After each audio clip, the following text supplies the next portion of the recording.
Once upon a time there were 4 little rabbits, and their names were Flopsy. Peter squeezes under the gate. The Tale of Peter Rabbit by Beatrix Potter. The most beloved story by British author Beatrix Potter, published in 1902 to the story of Peter Rabbit. Peter Rabbit under the gate. Peter squeezes under the gate. Once upon a time there were 4 little rabbit.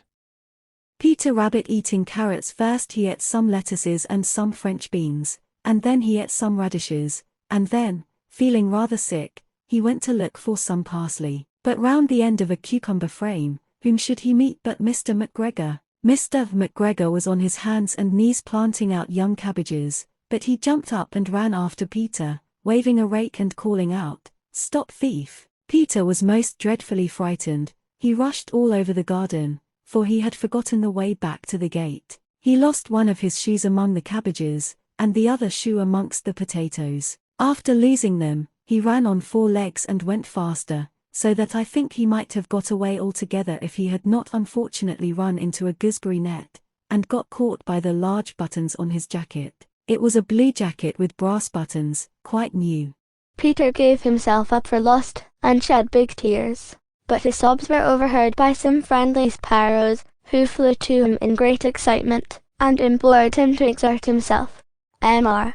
McGregor came up with a sieve, which he intended to pop upon the top of Peter, but Peter wriggled out just in time, leaving his jacket behind him, and rushed into the toolshed, and jumped into a can. It would have been a beautiful thing to hide in, if it had not had so much water in it. Mr. McGregor was quite sure that Peter was somewhere in the toolshed, perhaps hidden underneath the flower pot. He began to turn them over carefully, looking under each. Presently Peter sneezed Curtis coo. Mr. McGregor was after him in no time, and tried to put his foot upon Peter, who jumped out of the window, upsetting 3 plants. The window was too small for Mr. McGregor, and he was tired of running after Peter. He went back to his work. Peter sat down to rest. He was out of breath and trembling with fright, and he had not the least idea of which way to go. Also he was very damp with sitting in that can.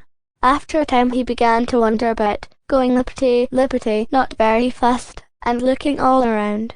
He found a door in the wall, but it was locked, and there was no room for a fat little rabbit to squeeze underneath. An old mouse was running in and out over the stone doorstep, carrying peas and beans to her family in the wood. Peter asked her the way to the gate, but she had such a large pea in her mouth that she could not answer. She only shook her head at him. Peter began to cry. Peter never stopped running or looked behind him till he got home to the big fir tree. He was so tired that he flopped down upon the nice soft sand on the floor of the rabbit hole, and shut his eyes. His mother was busy cooking. She wondered what he had done with his clothes. It was the second little jacket and pair of shoes that Peter had lost in a fortnight. I am sorry to say that Peter was not very well during the evening. His mother put him to bed, and made some chamomile tea, and she gave a dose of it to Peter. 1 tablespoonful to be taken at bedtime. But Flopsy, Mopsy, and Cottontail had bread and milk and blackberries for supper.